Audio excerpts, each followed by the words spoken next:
A paz do Senhor Jesus, ótimo sábado abençoado, e Cristo esteja contigo e convosco e comigo também, amém? Irmão missionário Edson, deixando aqui 1 Pedro, capítulo 2, que está escrito: os crentes são a casa espiritual edificada em Cristo.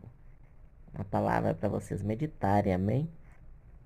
Tira um tempinho para lerem a mensagem que está nesse vídeo. Que Deus abençoe grandemente. Se inscreva no canal, dê esse apoio para que a palavra do Senhor seja compartilhada para mais e mais pessoas. Amém? Receba a paz, o livramento, a bênção do Senhor Jesus. Amém? Amém. Senhor Jesus.